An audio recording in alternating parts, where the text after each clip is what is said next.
Mesdames, Messieurs, bonsoir. Il est 19h sur Al Oula, c'est l'heure du journal. Voici les principaux titres de l'actualité. La problématique de l'eau au cœur des préoccupations royales, un intérêt qui se traduit par les instructions du souverain pour la construction de nouveaux barrages, de stations de dessalement et des infrastructures hydrauliques. Une vision stratégique contenue dans le programme national d'approvisionnement en eau potable et d'irrigation 2020-2027. La situation dans les services de réanimation et des soins intensifs s'aggrave. Les cas critiques et graves sont en hausse. Le reportage à suivre dans l'une des régions les plus touchées, Tanger, Tétouan, Al-Hoceima. Et puis le secteur touristique se porte mal. La crise sanitaire du Covid-19 impacte une activité vitale pour l'économie nationale. La région d'Al-Tafilelt en pâtit lourdement. L'affluence habituelle en saison estivale n'est pas au rendez-vous.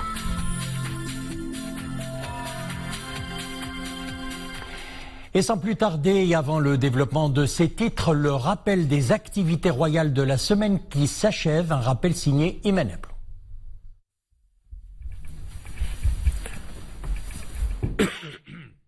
Plus qu'une feuille de route, le discours royal décline une vision intégrée et proactive pour faire face aux répercussions de la crise sanitaire liée au coronavirus.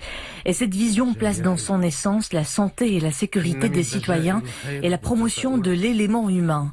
Sa Majesté le Roi appelle à cet effet à poursuivre la mobilisation, la vigilance et la solidarité et à continuer à respecter les mesures sanitaires face aux signes de relâchement constatés. Le souverain présente les contours de l'état post-Covid-19 qui requiert un contrat social national constructif, sérieux et responsable, centré sur la lutte contre les répercussions de la crise dans tous les domaines. Le discours royal pose ainsi les jalons d'un plan de relance économique et annonce l'injection de 120 milliards de dirhams, soit 11% du PIB dans l'économie nationale. Ce taux, souligne Sa Majesté le Roi, inscrit le Maroc parmi les pays les plus audacieux en matière de politique de relance économique post-crise.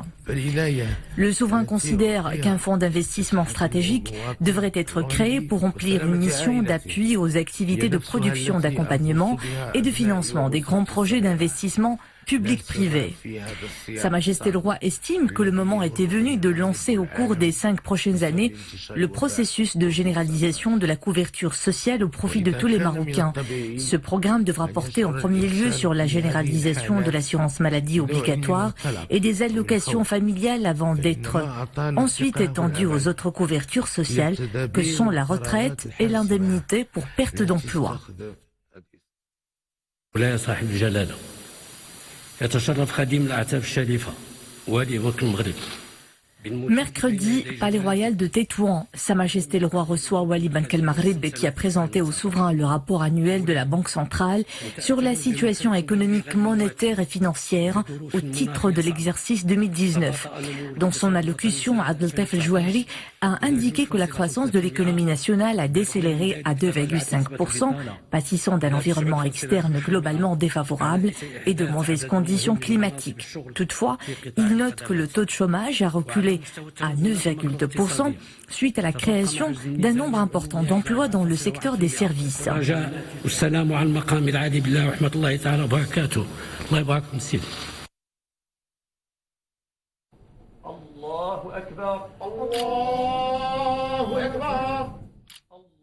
Vendredi, Sa Majesté le Roi Amir al-Mu'minin accomplit la prière de Aïd al-Adha à la résidence royale à Madiq.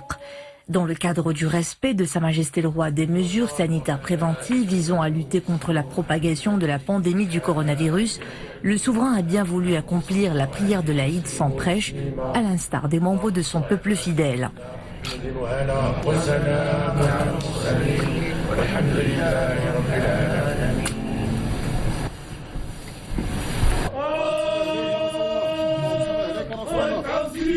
Après la prière, Sa Majesté le Roi a procédé au rituel du sacrifice, suivant en cela la tradition du prophète Sidna Mohammed. L'imam a ensuite procédé à l'immolation du deuxième mouton.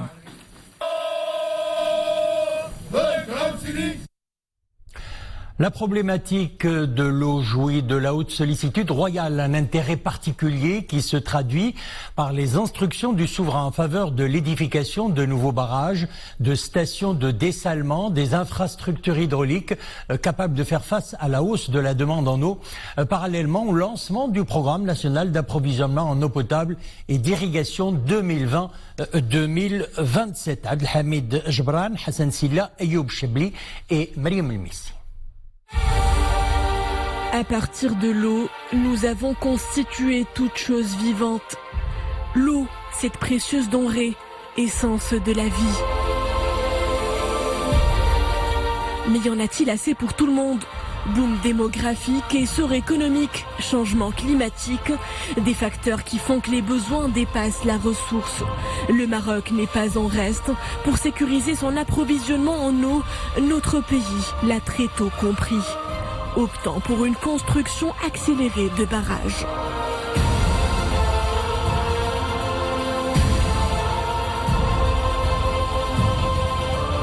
Le Maroc œuvre depuis des décennies pour assurer sa sécurité hydrique. Depuis l'ère de feu Sa Majesté le roi Hassan II, alors doté d'une vision avant-gardiste concernant notamment l'édification de grands ouvrages hydrauliques.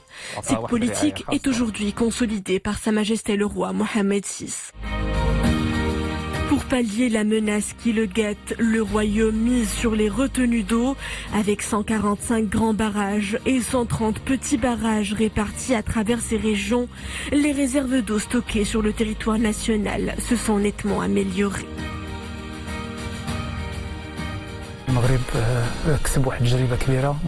Le Maroc a réussi à développer un savoir-faire et jouit d'une expertise de renom en la matière.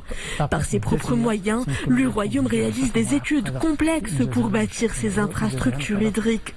Et ce sont des entreprises 100% marocaines qui en assurent la conception.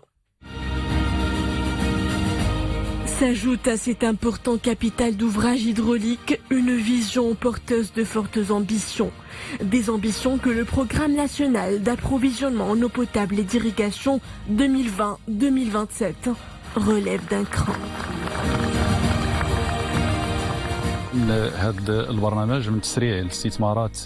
Le programme favorisera l'investissement dans le secteur de l'eau. 115,4 milliards de dirhams sont alloués à la construction de près de 20 nouveaux grands barrages.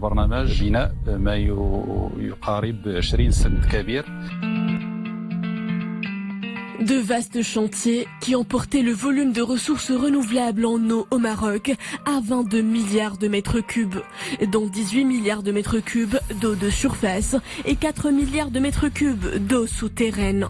Dernier en date, un méga projet, la station de dessalement d'eau de mer en périphérie d'Agadir, l'un des plus grands du Maroc et d'Afrique.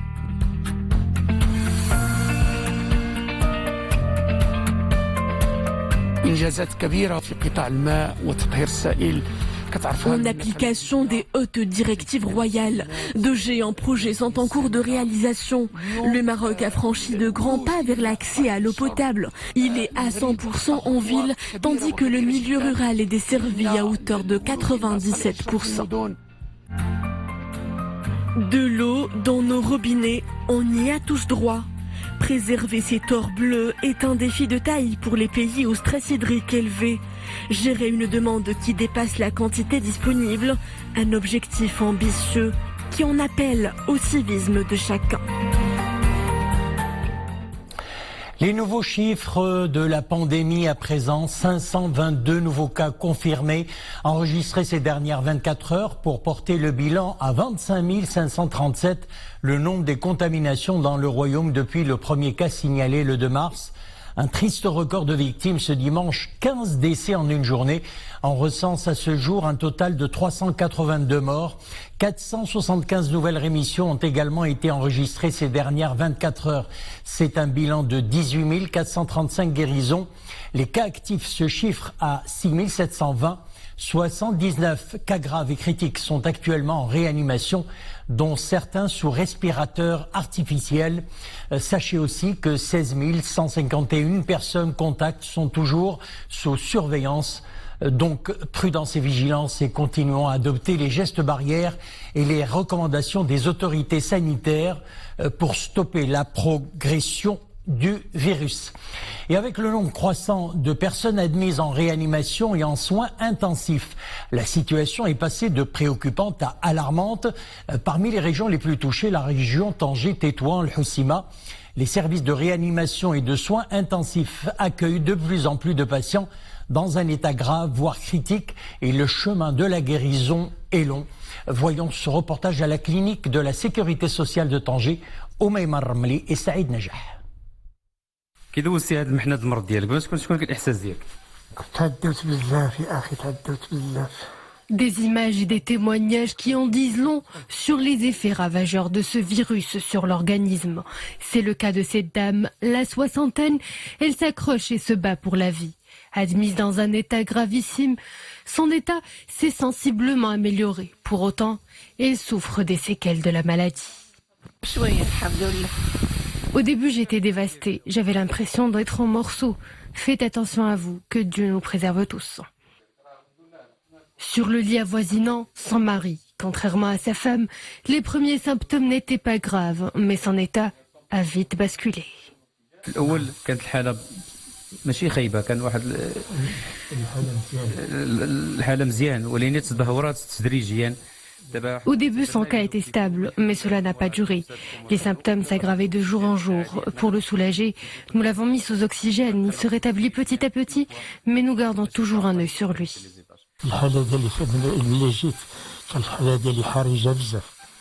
À un moment donné, j'ai vécu le pire. Je ne remercierai jamais assez les soignants. À leur chevet, le corps soignant lutte sans relâche aux côtés des patients, surtout en cette période de recrudescence des cas critiques. حاليا عندنا 6 المرضى في قسم الإنعاش و8 المرضى في قسم العناية المركزة. Nous avons 6 patients admis en réanimation et 8 en soins intensifs. Une grande partie sont en voie de rétablissement, mais ils sont tous sous oxygène. Le personnel soignant a fourni et fournit encore énormément d'efforts. Vous savez, on travaille des fois 24 heures sur 24. Un patient Covid a besoin d'une présence constante. أي حاجة كتقدر المريض تقدر تقتلو. منذ يومين تم تعزيز الطاقم الطبي العسكري. Il y a 2 jours, le staff médical militaire a été renforcé. 14 médecins ont rejoint les équipes à Tanger, parmi eux des médecins urgentistes réanimateurs et un médecin en pharmacie.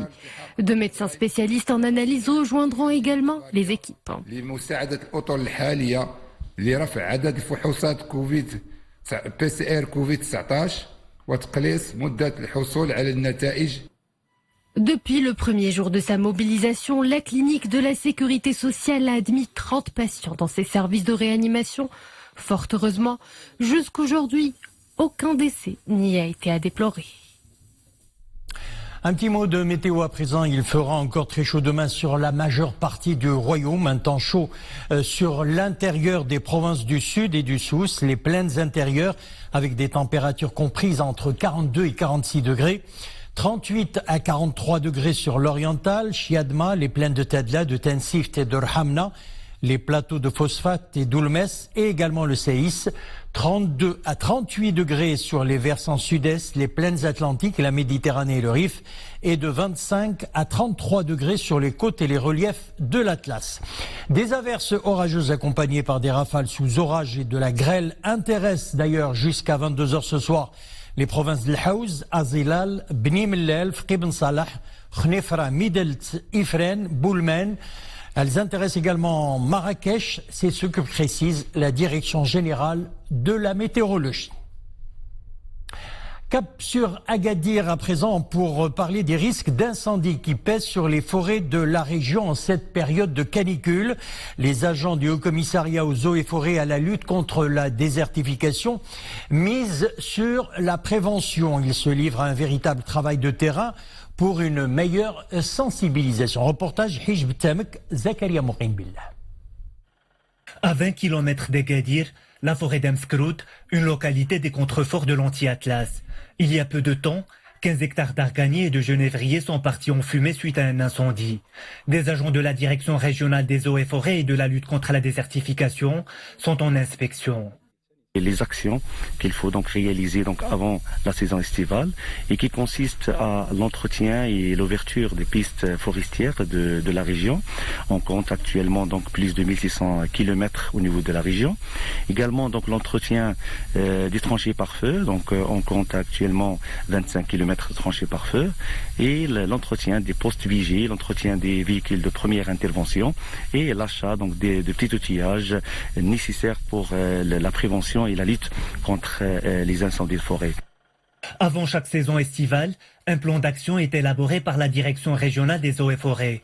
Des campagnes de sensibilisation sont organisées en partenariat avec les autorités locales et les acteurs associatifs. Nous attirons l'attention des habitants et des visiteurs quant au risque d'incendie. Il est donc recommandé d'éviter d'allumer du feu pour réchauffer des plats ou de jeter des mégots en forêt. Quand il y a un incendie, cela nuit à l'ensemble des acteurs. La zone forestière d'Amskroud est riche en variétés d'arganiers, un atout naturel et un levier de développement socio-économique. L'année dernière, plus de 200 incendies de forêt ont été enregistrés au niveau national. On prend à présent la direction de Dar'at Filel. D'ordinaire, la région connaît une grande affluence en cette saison estivale. Sauf que cet été, la situation épidémiologique liée au Covid-19 impacte lourdement l'activité touristique dans la région. C'est le cas d'ailleurs à Merzouga, réputé pour ses bains de sable. Reportage Mohamed Chikir et Zakaria Mourimbillah. Des dunes de sable monumentales, des paysages féeriques et un décor désertique pittoresque. Merzouga a tous les atouts pour fasciner. Mais cette année, l'affluence n'est pas au rendez-vous. Les unités hôtelières affichent un calme inhabituel. D'ordinaire, la destination attire de nombreux touristes nationaux et étrangers. Aujourd'hui, seuls quelques amis ont choisi d'y passer leurs vacances. Je viens ici chaque année. Cette fois-ci, il y a peu d'affluence par rapport aux années précédentes. Je suis là depuis une semaine. J'ai profité du bain de sable et d'autres distractions. Mais à cause de la situation actuelle, l'auberge est vide.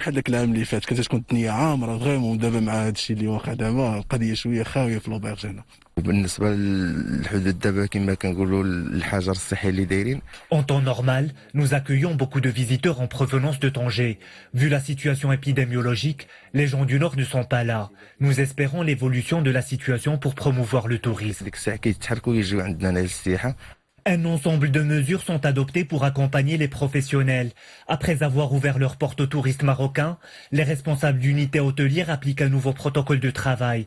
Des efforts redoublés pour garantir la sécurité des visiteurs et des employés. القطاع السياحي اليوم كيمر بأزمة كبيرة جراء التداعيات ديال الجائحة ديال كورونا. Le secteur touristique traverse une crise inédite due à la pandémie du Covid-19. Nous devons nous mobiliser pour dépasser cette conjoncture difficile. Les différents acteurs sont appelés à encourager le tourisme national. Il y a une absence de visibilité quant au retour des touristes étrangers. استقبال ديال السائح الأجنبي. Pour les opérateurs, l'heure est à l'action. Au niveau de la région Dar'at Filel, des promotions et des offres spéciales sont proposées. Si les résultats ne sont pas encore au rendez-vous, les protagonistes espèrent un redressement de la situation les semaines à venir. C'est la fin de notre édition. Merci de l'avoir suivi. L'info revient sur l'Oula à 21h. Une excellente soirée et à demain lundi.